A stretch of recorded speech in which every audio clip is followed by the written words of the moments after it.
Саламатсыздар, ардақты әріптестер мен оқырмандар. Тәуелсіздігіміздің салтанатты 30 жылдық мерекесі қарсаңында аталып өтер үлкен игі шараның бірі жыр алыбы Жамбыл Жабаевтың 175 жылдық мерейтойы.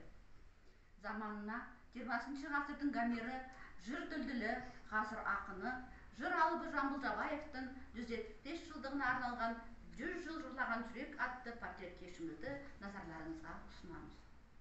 Бүгінгі біздің кешімізде қара өлеңнің алыбы, даланың дархан данасы Жамбыл ата өзінің үміт күткен ұрпақтарына сыр шертеді. Өлең сөздің дүлдүлі, жыр алыбы Жамбыл Жабаев 1846 жылдың 28 ақпанында Жамбыл облысындағы Жамбыл тауының етегінде дүниеге келеді. Атамыз өнер бесігінде тербеліп, өскендіктен ақындық дарынды жас кезінен ақ таңыла бастаған. Осы кездерде Сүйінбай Аронұлының ақ батасын алған. Көптен суырып салма ақындармен сөз бәйгесіне түсіп, жүйріктерді жеңіп, шоқтығын асырып отырған Жамбыл атамыз өлеңдеріне көбіне халықтың әлеуметтік саяси өмірін, патша үкіметінің отаршыл саясатын арқау етіп, ал 1936-1945 жылдар аралығында жырлары 13 мың тармақтан асады. Ал ол ел өміріндегі табыс пен жаңғыруды, жеңіс пен ерлік істерді ерекше шабытпен жырлайды. Жүзге кеп бақыт тапқан ақын Жамбыл, дүниеге түгел кеткен атын Жамбыл, тілекке қол аңсаған бүгін жеттің, далада жасасаң да ғасыр Жамбыл. Халық үшін төрге төсек етер, ағарған сақалы мен шашы Жамбыл, көтерген көкке төбе төрелгенше, иеді көпшілікке басын Жамбыл. Қазақтың қара өлеңін кие тұтқан, жүрегінің түбінен қайнап шыққан, асыл жырлар мен қалың жұртшылықтың махаббатына бөленген халық поэзиясының алып атанған Жамбыл есімі дүние жүзі халықтарына кеңінен мәлім. Жамбыл медресе мектебінің есігін ашып, қолына қалам ұстап, жазу сызуды білмесе де, жастайынан домбыра тартып, жыр жаттады. Қазақ халқының сөз өнерін үйренді. Кейін ақындылығымен елге әйгілі жыршы атанды. Ол Көроғлы, Мұңғылзарлық, Шахнама, Қыз жібек сияқты үлкен дастандарды бірнеше апта бойы жырлаған. Құрметті бүгінгі кешіміздің қонақтары, құрметті оқырмандар, енді осы жыр алыбы Жамбыл атамыз туралы біраз қызықты деректермен бөлісе кетсеңдер, өздеріңнің жаттаған тақпақтарыңды айта өтсеңдер. Өздері дайындаған осы біздің кешке деген өлең шумақтарың бар ма? Кім бастайды екен?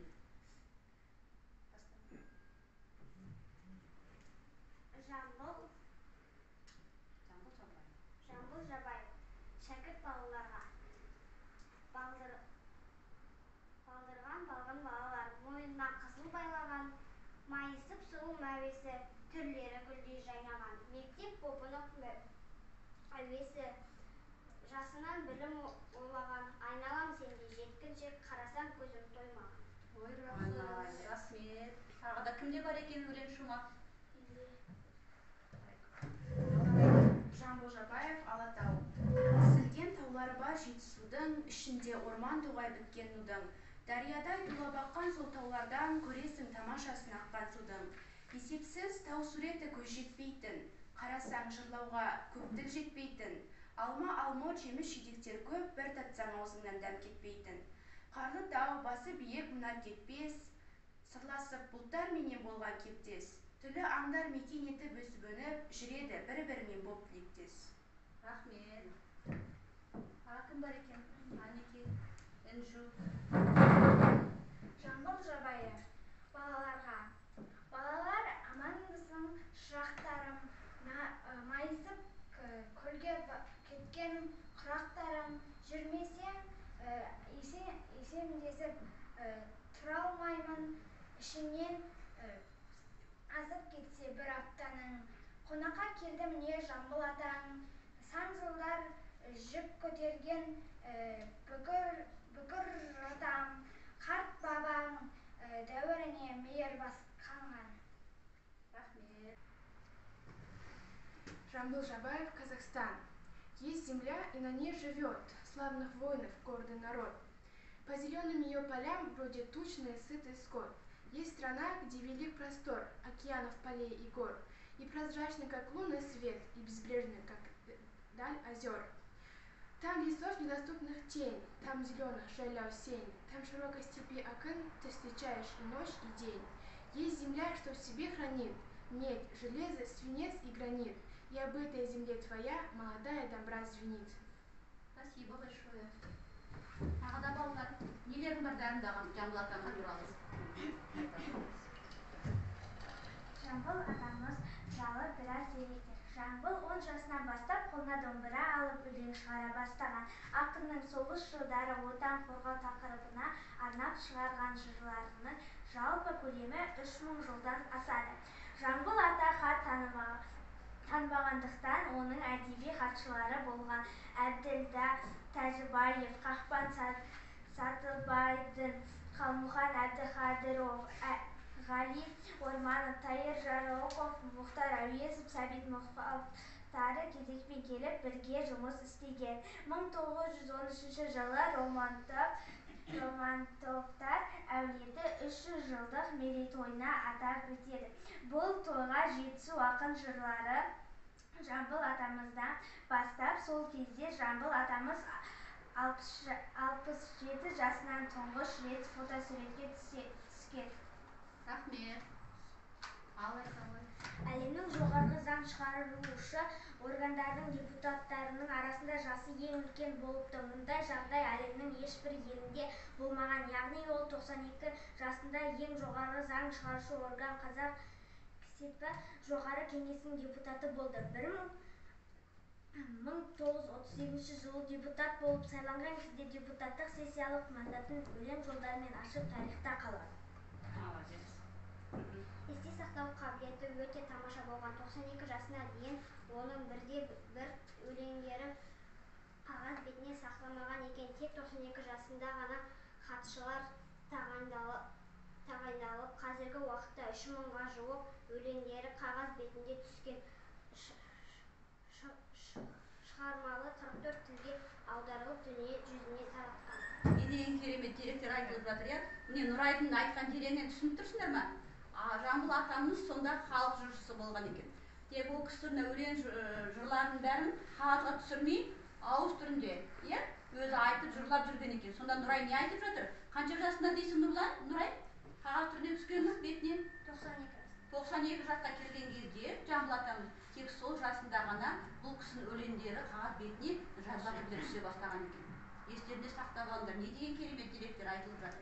Келесі. Ақын қайтар қайтқанынша 5 уақыт намазын қалт жібермеген. Ақын Жамбылдың 2 рет туғаны да түрлі замандарда өмірінің ең соңғы жылында бүкіл дүние таныған атақ алуы да феномен. Себебі осы күнге дейін ғалым таба алмаған деседі. Неке, Жамбыл атамыздың өзі бір керемет ақын жыршы болғанмен қоймай, өзі тарихта кім болып қалған екен? Феномен ретінде қалған екен. Неге феномен деп отыр? Неке, Арай оқырманымыз. Қандай несіне феномен болып қалған екен? Өйткені ол кісі 2 ғасырда өмір сүрген екен. 19 ғасыр мен 20 ғасырдың бір жартысы 2 ғасырда өмір сүргендіктен феномен ретінде қалған екен тарихта.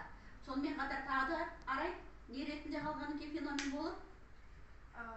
Өмірінің ең соңғы жылында бүкіл дүние таныған атақ алуы феномен. Иә, мінеки, қандай феномен болып есте қалған атамыз Жамбыл. Келесі тағы кімнің қандай? Алыншы. Жамбыл Жабайұлы 1945 жылы 22 маусымда сағат 7:55-те қайтыс болды. Өзінің өтініші бойынша үйінің артындағы алма бағында жерленген. Жамбыл атаның дүниеден озған уақытында тоқтап қалған сағаты музейде ілініп тұр.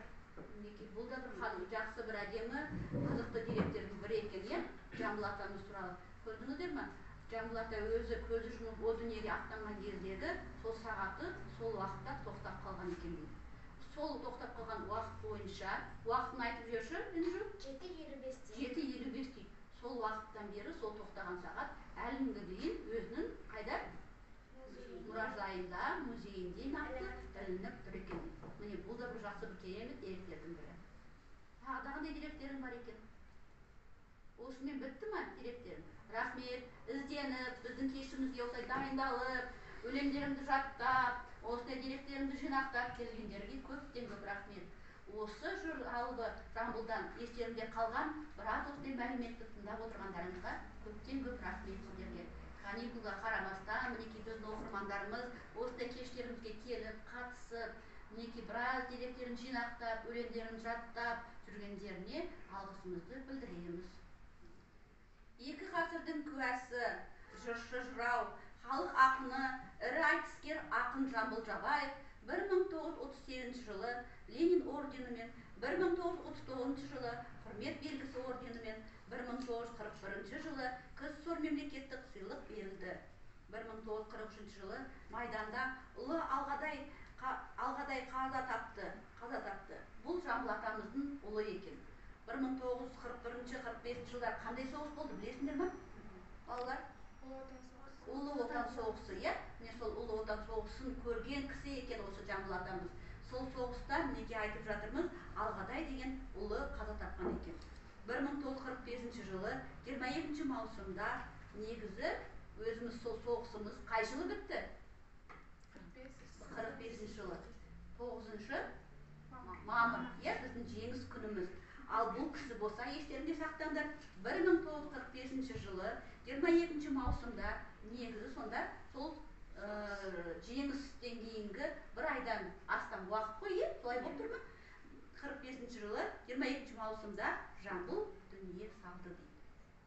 Дүние салды дегеніміз бұл өмірден қайтты. Сыйынып аруағына бабамыздың, киесін ұққандаймыз даламыздың, жырлары шежіресі еліміздің, сырлары сағынышы санамыздың. Осымен Жыралбы Жамбылдың 175 жылдығына арналған кешімізді аяқталды деп санайық. Кешімізге келіп, қатысып, өз үлестеріңді қосып жатқандарыңызға көптен көп рахмет. Келесі кездескенше қош сау болыңыздар.